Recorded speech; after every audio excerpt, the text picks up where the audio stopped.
ஆமென். தேவவசனம் கூட கைகளில் இருந்தண்டா மார்க் 14ஆம் அதிகாரத்தை திருப்பிக் கொள்ளுங்க. 32ஆம் வசனத்துக்கு திருப்பிக் கொள்ளுங்க. மார்க் 14:32. நீங்க இன்றைக்கு வந்தது போன கிழமை வந்த சபைக்கல்ல. நீங்க இந்த ஞாயிற்றுக்கிழமை வந்தது போன ஞாயிற்றுக்கிழமை வந்த சபைக்கல்ல. 7 நாள்ல ஆண்டவர் சபையை மாத்திருக்கிறார். 7 நாள்ல ஆண்டவர் சபையை மாத்திருக்கிறார். இந்த கடைசி கிழமை நடந்த உபவாச ஜெபம் இந்த சபை செல்லுகிற பாதையை மாற்றிருக்கிறது. இந்த கடைசி கிழமையில் நாங்கள் செய்த உபவாச ஜெபத்தினூடாக ஆண்டவர் எங்களுக்கு பழைய காரியங்களை உடைச்சி இந்த இடத்துல எங்களுக்கு ஆவிக்குரியவருக்கு நடமாட முடியாத காரியங்களை வெளியில கொண்டு வந்து அவர் அதோட கொடுக்கல் வாங்கல் செய்தார். உங்களுக்கு தெரியுமா, ஒரு போதுகிற என்ற விதத்துல எனக்கு இருக்கிற ஊழியம், நான் அன்றைக்கு செய்கிற ஊழியம், இது போகிற எல்லா இடமும் எனக்கு செய்ய முடியாமல் இருந்துச்சு. நான் உங்களுக்கு சொல்கிறேன் காரணத்தை. ஆவிக்குரிய தளத்தில் ஒரு விடுதலை இருக்குல்ல அந்த ஊழியத்துக்கு. ஆவிக்குரிய தளத்தில் ஒரு இறுக்கி போன ஒரு காரணத்தால இந்த இடத்துல ஒரு விடுதலை காணப்படவில்லை. இந்த ஊழியத்துக்கு இந்த கிஃப்ட் ஆபரேட் பண்றதுக்கு இந்த சூழ்நிலையில ஒரு இறுக்கம் காணப்பட்டது. ஆனா போன கிழமை ஆண்டவர் ஆரம்பிச்சிருக்காரு எங்களை விடுதலை செய்யறதுக்கு. நான் சொல்றதை கேளுங்க நல்லா. பரிசுத்த ஆவியானவருடைய காலையில நான் ஜெபிக்கக்குள்ளே ஆண்டவர் சொன்னார், இந்த சூழ்நிலை இன்னும் மாறணும், இன்னும் மாறணும். இந்த சூழ்நிலையை மாற்றக்கூடியவர்கள் யாரு? யார் இந்த சூழ்நிலையை மாற்றலாம்? ரைட். இந்த சூழ்நிலையை மாற்றுறதுக்கு ஒரு ஆளால முடியாது. இந்த சூழ்நிலையை மாற்றணும்டா இதுல இருக்கிற ஒவ்வொரு பேரும் நீங்க ஒரு அர்ப்பணிப்புக்கு வரணும். நான் இந்த சூழ்நிலையை மாற்றுறதுக்கு என்னால என்ன மாத்துங்க ஆண்டவரே, என்ன மாத்துங்கன்னு நீங்க ஒவ்வொருத்தரும் சொல்ற நேரத்துல இந்த சூழ்நிலை மாற போகுது. இன்னைக்கு நீங்க இருக்கிற விதத்தை நான் மாத்திட்டேன். நான் நிக்கிற இடத்தையும் நான் மாத்திட்டேன். ஏன்? மாற்றம் ஒன்று இந்த சபைக்குள்ள வரணும். மாற்றம் ஒன்று வரணும். இது ஒரு ஆவிக்குரிய போராட்டம். போன கிழமை உங்களுக்கு கொடுக்கப்பட்ட புத்தகத்துல தலைப்பு என்னது? 5 நாட்களுக்காக வேறு பிரிக்கப்பட்ட ஆவிக்குரிய போராட்டம். ரைட். இது எங்களுக்கு எங்கட சரீரத்தால போராட முடியாது, எங்கட வல்லமையால போராட முடியாது. இது ஜெபத்தால மட்டும்தான் இந்த போராட்டத்துக்கு எங்களுக்கு செல்ல முடியும். அதான் இந்த காலை நேரத்தில் உங்களுக்கு நான் பேச போறேன். ரைட். சூழ்நிலை எவ்வாறு மாறும், எவ்வாறு இந்த சூழ்நிலையை மாற்றுவது, அடுத்த 2-3 கிழமை நான் இதை குறித்து உங்களுக்கு பேச போகிறேன். என்னண்டு இந்த சூழ்நிலை ஆண்டவர் எங்களுக்கு மாற்றுறதுக்கு என்ன செய்ய சொல்றார் என்ற காரியங்களை குறித்து சில ரகசியங்களை நான் உங்களுக்கு பேச போறேன். சிலர் இந்த இடத்துல இதில் நீங்க பிடிச்சு நீங்க மாற்றங்கள் உங்களோட வாழ்க்கையில கொண்டு வரணும். ஏன்னா நீங்க ஒரு தடையா இருக்கிறீங்க இந்த இடத்துல ஆண்டவர் செய்யற காரியத்துக்கு. நான் உங்களுக்கு சொல்றேன், இந்த நாள்ல நீங்க மனம் திரும்பி மாற்றங்களை கொண்டு வர வேண்டிய நேரம் இது. ரைட். மனம் திரும்பி மாற்றங்களை கொண்டு வரணும். அப்பதான் இந்த சபையில அடுத்த கட்டத்துக்கு எங்களுக்கு போகலாம். ஆண்டவர் அடுத்த கட்டத்துக்கு கொண்டு போறதுக்கு தயாராக இருக்கிறார். நாங்கள் வாசிப்போம். மார்க் 14ஆம் அதிகாரம் 22-32. பின்பு கெத்செமனே என்னப்பட்ட இடத்திற்கு வந்தார்கள். அப்பொழுது அவர் தம்முடைய சீஷர்களை நோக்கி, நான் ஜெபம் பண்ணும் அளவும் இங்கே உட்கார்ந்திருங்கள் என்று சொல்லி பேதுருவையும் யாக்கோபையும் யோவானையும் தம்மோடே கூட்டிக் கொண்டு போய் திகிலடையவும் மிகவும் வியாகுலப்படவும் தொடங்கினார்.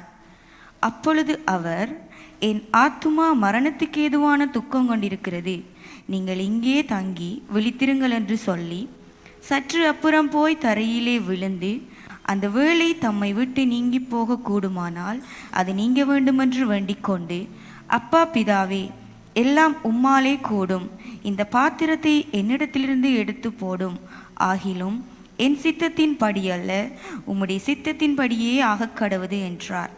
பின்பு அவர் வந்து அவர்கள் நித்திரை பண்ணுகிறதை கண்டு பேதுருவை நோக்கி, சீமோனே, நித்திரை பண்ணுகிறாயா? 1 மணி நேரம் நீ விழித்திருக்க கூடாதா? நீங்கள் சோதனைக்குட்படாத படிக்கு விழித்திருந்து ஜெபம் பண்ணுங்கள். ஆவி உற்சாகம் உள்ளதுதான், மாம்சமோ பலவீனம் உள்ளது என்றார். அவர் மறுபடியும் போய் அந்த வார்த்தைகளை சொல்லி ஜெபம் பண்ணினார். அவர் திரும்ப வந்தபோது அவர்கள் மறுபடியும் நித்திரை பண்ணுகிறதை கண்டார். அவர்களுடைய கண்கள் மிகுந்த நித்திரை மயக்கம் அடைந்திருந்தபடியால் தாங்கள் மறுமொழியாக அவருக்கு சொல்வது இன்னதென்று அறியாதிருந்தார்கள். அவர் 3ஆம் தரம் வந்து, இனி நித்திரை பண்ணி இளைப்பாருங்கள், போதும், வேளை வந்தது, இதோ மனுஷகுமாரன் பாவிகளுடைய கைகளில் ஒப்பு கொடுக்கப்படுகிறார். என்னை காட்டிக் கொடுக்கிறவன் இதோ வந்துவிட்டான், எழுந்திருங்கள், போவோம் என்றார். சூழ்நிலை மாற வேண்டும் என்றால் முதலாவது எங்கள் வாழ்க்கையில் நடக்க வேண்டிய விஷயம் என்னவென்றா, ஆவிக்குரிய ரீதியில நாங்கள் எல்லாரும் ஆக்டிவ் ஆகணும். The spiritual life needs to become active. ஆவிக்குரிய வாழ்க்கை எங்களோட வாழ்க்கையில செயல்பட ஆரம்பிக்கணும். உங்களோட இருதயங்கள்ல உங்களோட ஆண்டவருடைய ஆவிக்குரிய காரியங்கள் செயல்பட ஆரம்பிக்க வேண்டும். ஆவிக்குரிய காரியங்கள் செயல்படாவிட்டால் மாம்சத்தின் ஊடாக நாங்கள் வாழ்க்கையை கொண்டு சென்று கொண்டிருக்கிறோம். இந்த கிழமை நாங்கள் ஜெபித்துக் கொண்டிருக்கும் பொழுது ஆண்டவர் எனக்கு 2 தரிசனம் தந்தார். முதலாவது தரிசனம் எனக்கு தந்த தரிசனம் ஆண்டவர் வந்து இந்த சபையில் இருக்கிற ஆவிக்குரிய தலத்தை பற்றி பேசுகிற பொழுது அவர் எனக்கு காண்பித்த ஒரு விஷயம் தான், இங்கே இருக்கிற எங்களோட விசுவாசிகளை பற்றி காண்பிக்கிற பொழுது எங்களுக்கு ஆவிக்குரிய கண்கள் எங்களோட மூடப்பட்டு இருக்கிறபடினால நாங்கள் வந்து சூழ்நிலைகளை கண்டு அதை வேறு பிரிக்க பகுத்தறிய முடியாத காரணத்தினால் சாத்தான் துறந்து வைத்திருக்கிற கதவுகளையும் கண்டும் காணாது போல் அதற்குள் நுழைந்து கொண்டிருக்கிறோம் என்று ஆண்டவர் எனக்கு காண்பித்தார். அது காரணம் என்னவென்றா, ஸ்பிரிச்சுவல் டெட்னஸ், ஆவிக்குரிய மரித்தல். ஆவிக்குரிய ரீதியில நாங்க மரித்து போயிருக்கிறோம். அதனால தான் நாங்க வந்து சில காரியங்களை எங்களுக்கு காண முடியல. நீங்க எடுக்கிற தீர்மானம் உங்களுக்கு எதிராக நீங்களே எடுத்துட்டு இருக்கிறீங்க. உங்களோட வாழ்க்கையை இல்லாமக்கிற தீர்மானங்களை நீங்களே எடுத்துட்டு இருக்கிறீங்க. இந்த இடத்துல நாங்க காண்றோம், இயேசு வந்து தன்னுடைய சீசர்கள் எடுத்துக்கொண்டு அவருக்கு தெரியும் நேரம் என்னவென்று. அவருடைய நேரம் வந்திருக்கிறது, அவர் மரிப்பதற்கான நேரம் வந்திருக்கிறது. அவருக்கு அவருடைய வாழ்க்கையில இந்த உலகத்தில் அவர் வந்து முகம் கொடுக்க போகிற மிக பெரிய சவால், இந்த உலகத்து பாவத்தை தான் சுமந்து கொள்ளுகிற மிகப்பெரிய சவாலுக்கு முகம் கொடுக்கிற தருணம். அவருக்கு தனியாக அவர் 100% மனிதனாயும் இருக்கிறார், 100% தேவனாயும் இருந்தாலும் 100% மனிதனாய் இருக்கிறபடினால் அவருக்கு இதுக்கு முகம் கொடுப்பதற்கு அவருக்கு இது கஷ்டமான ஒரு காரியம் என்றபடினால் தன்னுடைய சீசர்களை அழைத்துக் கொண்டு அவர் வந்து கெத்செமனே தோட்டத்துக்கு போகிறார். யார் சீசர்கள்? யார் சீசர்கள்? சபை. சபை ஆவிக்குரிய தளத்துல கஷ்டமான நேரங்கள்ல ஆண்டவர் சபையை கூப்பிடுறார், வா என்னோட வந்து ஜெபம் பண்ணு. சோதனைகள் வரப்போகிறது. சோதனைகளுக்கு உன்னால் முகம் கொடுப்பதற்கு நீ ஜெபத்தில் இருந்து உன்னை நீ வல்லமைப்படுத்திக்கொள். நீ சோதனைகளுக்கு உனக்கு முகம் கொடுக்க முடியாது, நீ தோற்று போய் விடுவாய். நீ வந்து ஜெபத்தில் என்னோடு இருக்காவிட்டால் இந்த நேரத்தில் ஆண்டவர் அழைக்கிறார், வா என்னோட, வா வா ஜெபத்துக்கு வா. 9 பேர் ஒரு இடத்துல வைக்கிறார். அதுக்கு பிறகு அவர் இன்னும் கொஞ்சம் முன்னால போறார். யாரோட போறார்? யோவான், யாக்கோப், பேதுரு 3 பேரோட இன்னும் கொஞ்சம் முன்னால போயிட்டு அவங்களை சொல்றார், நீயும் இந்த இடத்துல இருங்க. இந்த கதைக்கு வர்றதுக்கு முதல்ல நான் உங்களுக்கு ஒரு கதையை சொல்றேன். 26, 27 வசனங்கள்ல இருந்து நீங்க வாசிங்க, அதை காணுவீங்க. இயேசு சொல்றார், நீங்க எல்லாருமே சிதறடிக்கப்பட போகிறீர்கள், நீங்க எல்லாருமே என்னை விட்டு போக போறீங்க, நீங்க எல்லாருமே என்ன தெரியாதுன்னு ஓட போறீங்க. உங்களுக்கு ஒரு சோதனை வரப்போகுது. அந்த சோதனையில உங்களுக்கு முகம் கொடுக்க முடியாது. அந்த சோதனைக்கு உடனே பேதுரு சொல்றாரு, யார் உங்களை விட்டாலும் ஆண்டவரே நான் மட்டும் விட மாட்டேன், நான் மட்டும் விட மாட்டேன் ஆண்டவரே. அவர் சொல்றாரு, நீ என்ன விடுறது மட்டும் இல்ல, 3 தரம் நீ என்ன மறுதளிக்க போற. அவர் சொல்றாரு, நான் செத்தாலும் அதை மட்டும் செய்ய மாட்டேன் ஆண்டவரே, செத்தாலும் அதை மட்டும் செய்ய மாட்டேன். அப்படி சொல்லிட்டு தான் அவர் அழைச்சிட்டு போறாரு கெத்செமனே தோட்டத்துக்குள்ள. ஏன்? இந்த சோதனைக்கு முகம் கொடுக்க உனக்கு நான் ஏற்கனவே சொல்லிட்டேன், இந்த சோதனை உன் வாழ்க்கைக்கு வரப்போகுது. அந்த சோதனைக்கு உனக்கு முகம் கொடுப்பதற்கு உனக்கு ஜெபம் தேவை. உனக்கு தனியா உன் வல்லமையால் உனக்கு செய்ய முடியாது. நான் அதுதான் உன்னை அழைக்கிறேன் தோட்டத்துக்கு வரும்படி, அதுதான் நான் உனக்கு சொல்றேன் ஜபிக்கும்படி அண்ட் சொல்லிட்டு தான் அவர் போய் ஜபிக்கிறார். ஜபிச்சுட்டு கொஞ்ச நேரம் அவர் என்னத்தை சொல்லி ஜபிக்கிறார்? அந்த இடத்துல சொல்லப்படுது, அவருக்கு மரண ஆத்மாவோடு அவர் செல்லுகிறார் என்று சொல்லப்படுகிறது. அவர் எவ்வளவு it's urgent times need urgent prayers. அவசரமான நேரங்களில் அவசரமான ஜெபம் தேவைப்படுகிறது. அவர் அந்த இடத்துல இருக்கிறது ஒரு அவசரமான தருணம். அவர் அவருடைய ஆத்மா மரிக்கிற தருணத்தில் அவர் இருக்கிறார். அப்படி இருக்கிற தருணத்தில் அவர் என்ன சொல்றார்? வந்து என்னோட ஜெபிங்க, வந்து என்னோட ஜெபிங்க. அவர் போறார் ஜெபத்துக்கு. அவர் போய் ஆண்டவர்கிட்ட ஜெபிக்கிறார். ஆண்டவரே, இந்த நேரத்தை 7 மண்டா என் வாழ்க்கையிலிருந்து எடுங்க. ஏன் இதுக்கு எனக்கு முகம் கொடுக்க கஷ்டம் ஆண்டவரே. இந்த நேரத்தை 7 மண்டா என் இடத்து வாழ்க்கையிலிருந்து எடுத்துருங்க. ஆனா என்னுடைய விருப்பம் அல்ல ஆண்டவரே, என்னுடைய சித்தம் அல்ல, உங்களுடைய சித்தம் நடைபெறட்டும் என்று மீண்டும் அவர் சீசர்களிடம் வந்து பார்க்கும் பொழுது அவங்க என்ன செஞ்சிட்டு இருக்கிறாங்க? யார் சீசர்கள்? யார் சீசர்கள்? கதைங்க கதைங்க கதைங்க. யார் சீசர்கள்? சபை என்ன செஞ்சிட்டு இருக்குது? என்ன செஞ்சிட்டு இருக்குது? தூங்கிட்டு இருக்குது, தூங்கிட்டு இருக்குது.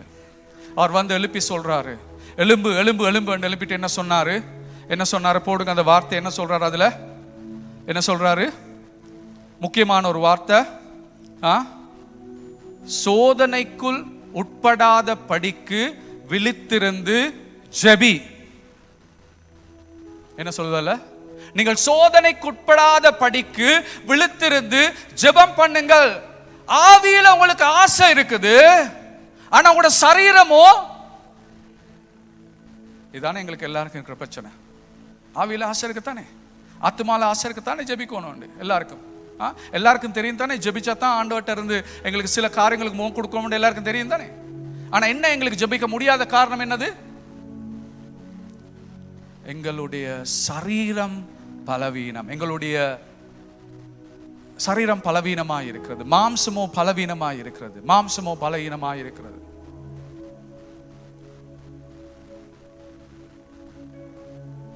ஆண்டவர் இவ்வாறு ஒரு வார்த்தையை கொடுத்து அவர்களுக்கு ஒரு எச்சரிக்கை கொடுக்கிறார்.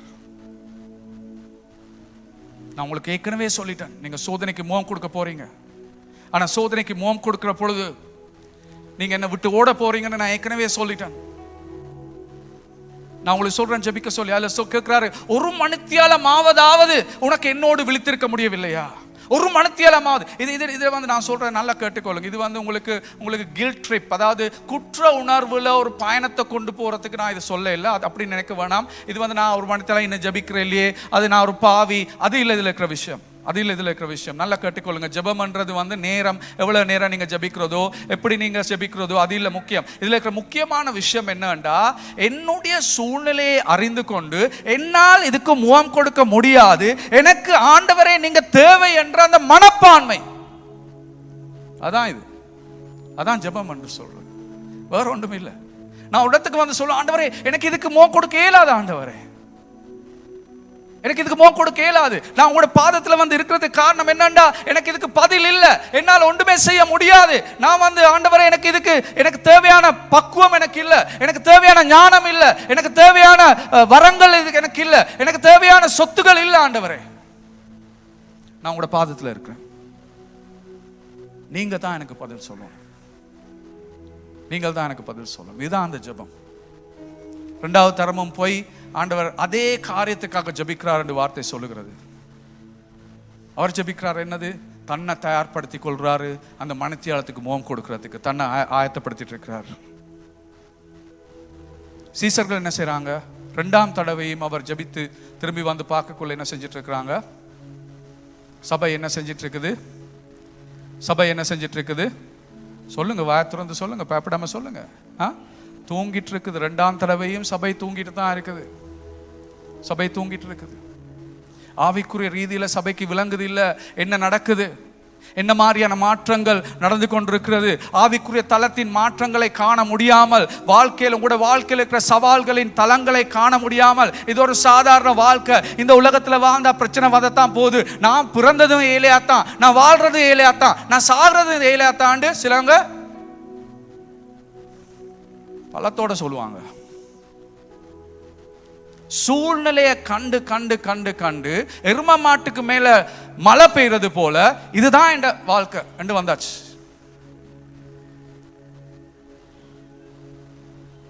ஏன்? ஸ்பிரிச்சுவல் டெட்னஸ், ஆவிக்குரிய மறைத்தல்.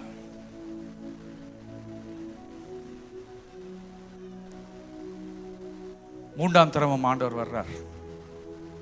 ஜெபித்துட்டு வரைக்குள்ள மூன்றாம் தரமும் சீசர்கள் நித்திர கொண்டு தான் இருக்காங்க. எழுப்பிட்டு சொல்றாரு, இனி நித்திர கொண்டது போதும், சரி இப்போ வாங்க, இப்போ இனி ஒன்றும் செய்யலாது, நாங்கள் சூழ்நிலைக்கு எல்லாருமே முகம் கொடுக்கணும், நான் சூழ்நிலைக்கு முகம் கொடுக்க உங்களை ஆயத்தப்படுத்த சொல்ல நீங்கள் ஆயத்தப்படுத்தாமல் நித்திர கொண்டுட்டு இருந்தீங்க, செய்ய வழியில் சூழ்நிலைக்கு நீங்கள் கட்டாயம் முகம் கொடுத்து தான் ஆகணும், எல்லாரும் போமண்டு போகிறாங்க. என்ன நடக்குது? சூழ்நிலைக்கு முகம் கொடுத்தோன்னே இயேசு சொன்னது போலே அவரை விட்டு 12 பேரும் ஓடி போகிறாங்க. ஒரு ஆள் காட்டி கொடுக்குறாரு இயேசு யாருன்றது, இன்னொரு ஆள் 3 தரம் இயேசு மறுது அளிக்கிறார்.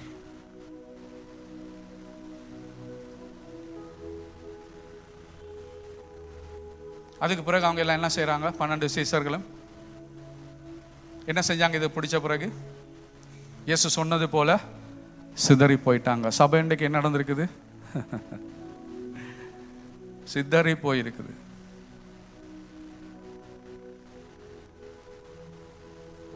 சிதறி போன சபை என்ன செஞ்சிட்டு இருக்குது? தூங்கிட்டு இருக்கிறது ஒன்று, இன்னும் ஒன்று செஞ்சிட்டு இருக்குது. என்ன செய்யுது?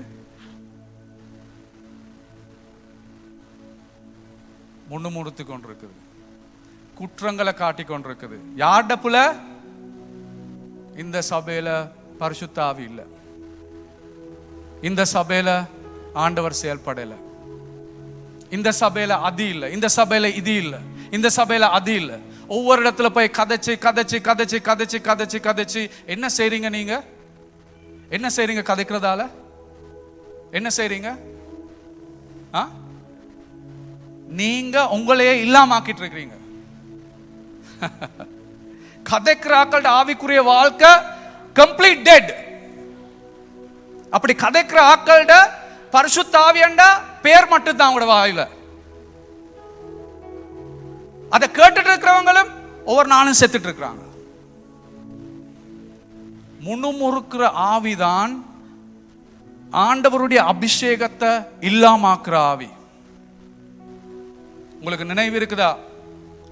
இஸ்ரவேல் மக்களை ஆண்டவர் 10 பெரிய அற்புதங்களை செஞ்சு எகிப்து தேசத்திலிருந்து வெளியில கொண்டு வந்து பொருந்தனை படுத்தின ஒரு தேசத்துக்கு அவர்களை கொண்டு செல்றதுக்கு போன்ற இடம் கொடுத்தார்.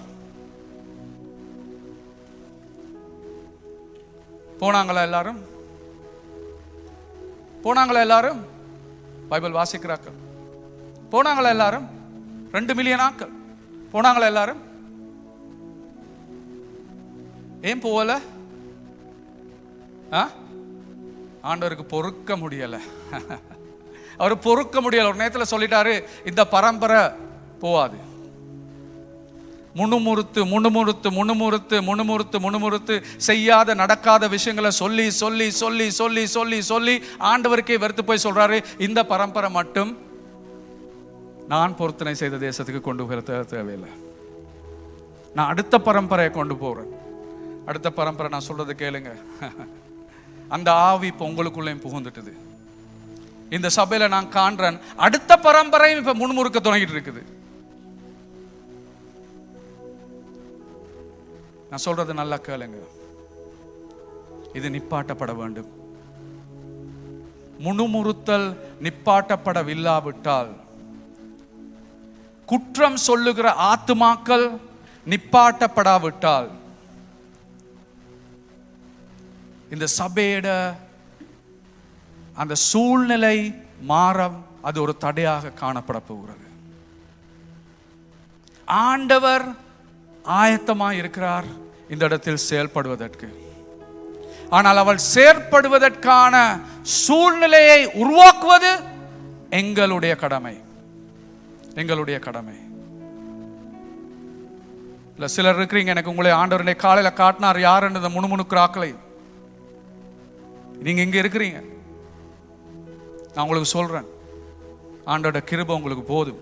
நிப்பாட்டுங்க, நிப்பாட்டுங்க, நிப்பாட்டுங்க, நிப்பாட்டுங்க.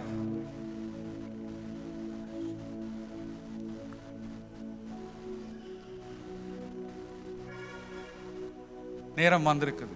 இந்த சபையில் ஒரு மாற்றம் ஏற்படணும். குறைபாடு இல்லைன்னு இல்லை ஒரு இடத்துலையுமே. இந்த இடத்துல இருக்க குறைகள் உங்கள் எல்லாருக்கும் எனக்கு தெரியும், தலைவர் என்ற விதத்தில். குறைபாடு இருந்தாண்டா அந்த குறைபாடை மாற்றக்கூடிய இடத்துக்கு நாங்கள் கதைக்கணும். குறைபாடை மாற்றக்கூடிய இடம் யார்? யார் அந்த குறைபாடுகளை மாற்றலாம்? சபை தலைமைத்துவம். போதவர்களோட கதைங்க. நான் வேணான்னு சொல்லல, நீங்க புள்ள கண்டினா காட்டினா காட்டுங்க, பிரச்சனையே இல்லை. நாங்க ஆயத்தமா இருக்கிறோம். அதை கேட்டுட்டு எப்படி மாற்றங்களை கொண்டு வர முடியுமோ நாங்க மாற்றங்களை கொண்டு வரோம். பிரயோசனம் இல்லாத இடத்துல மட்டும் போய் பேசிட்டு இருக்காதீங்க. பிரயோசனம் இல்லாத இடத்துல பேசாதீங்க. அது இன்னொரு ஆளுக்கு நீங்க அவருடைய ஆவிக்குரிய வாழ்க்கைக்கும் அழிவை தான் நீங்க செஞ்சுட்டு இருக்கிறீங்க. கேட்டுட்டு இருக்கிறாங்க. நான் சொல்றேன், இந்த இடத்துல நல்லா நீங்க ஒன்றும் சொல்ல மாட்டீங்க. நீங்க நல்லா நீங்க அவருக்கு அது நீங்க சொல்றது பிள்ளைன்னு கூட நீங்க சொல்ல மாட்டீங்க. ஏனண்டா அவர் கோவிச்சிடுவார் தானே. ஆனா கேட்டுட்டு இருக்கிறீங்க. நீங்க கேட்டுட்டு இருக்குள்ள என்ன நடக்குதுண்டா, உங்களோட ஆத்மாவும் செத்துட்டு இருக்குது. உங்களோட ஆத்மாவும் செத்துட்டு இருக்குது. ஸ்டாப் இட், நிறுத்துங்கள். இந்த காலையில் ஆண்டவர் சொல்றார், இந்த ஆத்மா இந்த இடத்தில் ஆண்டவர் செயல்பட வேண்டும் என்றால், பரிசுத்த ஆவியின் வல்லமையை நாங்கள் காண வேண்டும் என்றால், அந்த முழு முறுப்பு நிறுத்தப்பட வேண்டும்.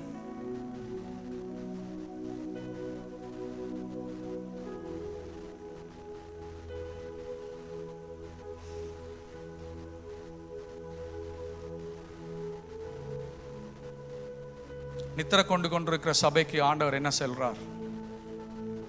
நித்திர கொண்டு கொண்டிருக்கிற சபைக்கு என்ன சொல்றார்? 12 சீசர்களும் இயேசுவை காட்டி கொடுத்துட்டு இயேசுவை புறக்கணிச்சுட்டு விட்டுட்டு போயிட்டாங்க. அவங்களுக்கு இயேசு என்ன சொல்றார்? 2 கொரிந்தியர் 12:9. 2 கொரிந்தியர் 12:9.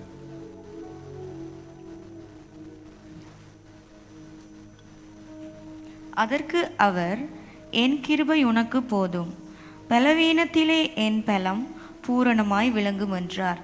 ஆகையால் கிறிஸ்துவின் வல்லமை என்மேல் தங்கும்படி என் பலவீனங்களை குறித்து நான் மிகவும் சந்தோஷமாய் மேன்மை பாராட்டுவேன்.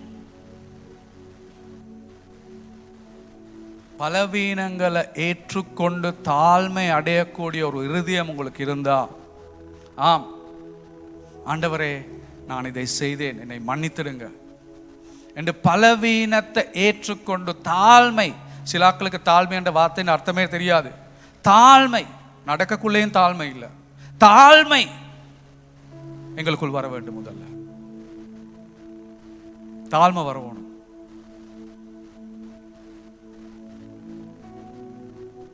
அந்த தாழ்மை வந்துச்சுண்டா அவர் சொல்றார், என் கிருபை உனக்கு போதும், என் கிருபை உனக்கு போதும்.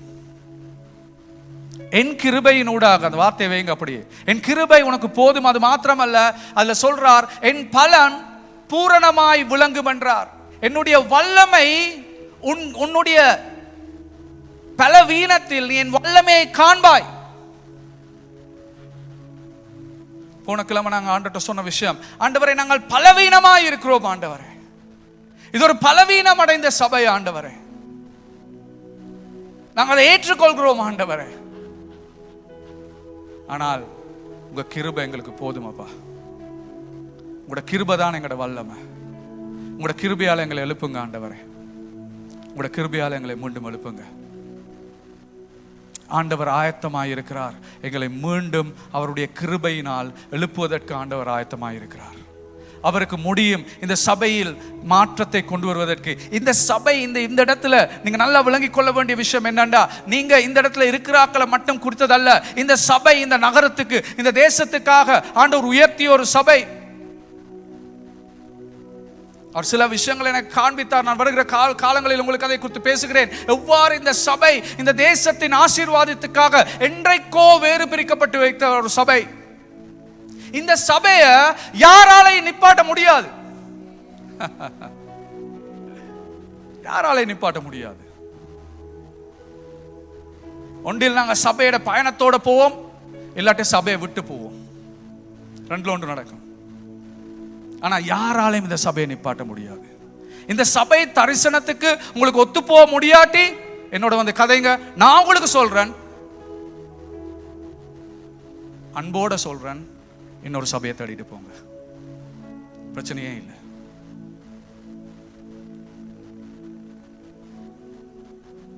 சபை தரிசனத்தோடு நாங்க உண்டா நிற்கணும். ஆண்டவர் கொண்டு போற பயணத்துல உண்டா சேரணும். ரெண்டு பயணம் இந்த இடத்துல இல்லை. ரெண்டு பயணம் கொண்டு போக முடியாது. அதுதான் சபைக்கு மிகப்பெரிய ஒரு தடையாய் இருக்கிறது. ஒரு தரிசனம், ஒரு பயணம். ஒரு தரிசனம், ஒரு பயணம். நான் போதகர்களுக்கும் இந்த நாட்களில் பேச போறேன். எங்களோட ஒத்து போக முடியாதுன்னு யாராவது இருந்தாண்டா அவங்களோட போய் பேசுங்க. என்ன காரணம் ஒத்து போக முடியாது? எங்கட பக்கத்தில் மாற்றங்களை கொண்டு வரணுமா? ரைட், நாங்கள் கதைச்சு பார்ப்போம் எப்படி மாற்றத்தை கொண்டு வருது. ஆனால் அந்த மாற்றத்தை கொண்டு வந்தும் உங்களுக்கு திருப்தி இல்லைண்டா உங்களுக்கு இன்னொரு சபையை தேடிட்டு போகலாம், பிரச்சனை இல்லை. ஏண்டா உங்களை நான் உங்களுக்கு ஒன்றும் சொல்லலை. ஏண்டா சில மற்ற சபை இருக்கலாம், உங்களோட தரிசனத்துக்கு சரியான ஒரு சபை இருக்கலாம் இந்த கண்டியில். இது மட்டுமே இல்லை ஒரு சபை. ஆனா இந்த சபையில பயணம் போறேன்டா தரிசனத்தோட ஒன்று சேருங்க. தலைமைத்துவத்துக்கு தெரியாமல் காரியங்கள் நடைபெற கூடாது. நாங்க உங்களை கண்ட்ரோல் பண்ண போறது இல்லை, நாங்க உங்களே வந்து இருக்க போறது இல்லை, நாங்க உங்களுக்கு சொல்ல போறது இல்லை, நீ நாங்க சொல்றதை கெடுதான் நீங்க வாழணும். உங்களுக்கு தெரியும் அப்படிப்பட்ட ஒரு சபையில் இந்த சபை. ஆனா தலைமைத்துவத்துக்கு தெரியாம வெளியில போய் காரியங்கள் நடக்கிறது நிப்பாட்டப்பட வேண்டும். இவை எல்லாமே ஆவிக்குரிய தளத்தில் உடைப்புகளை கொண்டு வருகிற காரியங்கள். I'm speaking to some people here. சில ஆட்களை நான் காய்ச்சி கொண்டு இருக்கிறேன். ஆண்டவருக்கு தெரியும், உங்களுக்கு தெரியும் நான் யாருக்கு கதைக்கிறேன். இந்த மாற்றங்கள் வர வேண்டிய நாட்கள் இது. ஏண்டா நகரம் பார்த்து கொண்டிருக்குது, இந்த டிஸ்ட்ரிக்ட் பார்த்து கொண்டிருக்குது, இந்த தேசம் பார்த்து கொண்டிருக்குது, இந்த சபை எழும்பு வரைக்கும் நேரம் வந்துட்டு. Time has come. நேரம் வந்துட்டு, நாங்கள் எழும்ப வேண்டிய நேரம் வந்துட்டு. அந்த நேரத்தில் நாங்கள் எழும்பி முன்னால செல்ல வேண்டிய நேரம் வந்திருக்கிறது. Grumbling and murmuring spirit is anointing killer. இரண்டாவது காரணம், மன்னிப்பு கொடுக்காத இருதயங்கள். மன்னிப்பு கொடுக்காத இருதயங்கள்.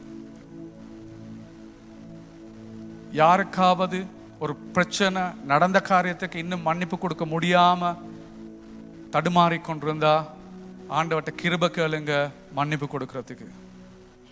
நீங்க மன்னிப்பு கொடுக்கும் பொழுது நீங்க விடுதலை ஆகுறீங்க. நீங்க மன்னிப்பு கொடுக்காம இருக்கும் பொழுது நீங்க நஞ்ச குடிச்சிட்டு அந்த மனுஷன் சாகணும்னு பார்த்துட்டு இருக்கீங்க. ஆனா சாகுறது யாரு? அதான் நடக்குது. இதுல இருக்கிற லேடிஸ், பெண்களுக்கு நான் சொல்றேன், கணப்பேர் இந்த இடத்துல மன்னிப்பு கொடுக்க முடியாம சில காரியங்களை இறுக்கி பிடிச்சிட்டு இருக்கிறீங்க. விடுதலை செய்யுங்க, விடுதலை செய்யுங்க, விடுதலை செய்து மன்னிப்பு கொடுங்க. நீங்க மன்னிப்பு கொடுக்கிற பொழுது சிலர் இந்த இடத்துல உங்களோட கணவர்மாருக்கு நீங்க மன்னிப்பு கொடுக்கணும். உங்களோட கணவர்மாருக்கு மன்னிப்பு கொடுக்கணும். மன்னிப்பு கொடுங்க, கொடுத்து அவங்களை விடுதலை செய்யுங்க. விடுதலை செய்யும் பொழுது ஆண்டவர் உங்களுக்கு இப்பொழுது ஒரு பெரிய ஒரு மாற்றத்தை உங்களோட குடும்பத்துக்குள்ள கொண்டு வந்து கொண்டிருக்கிறார்.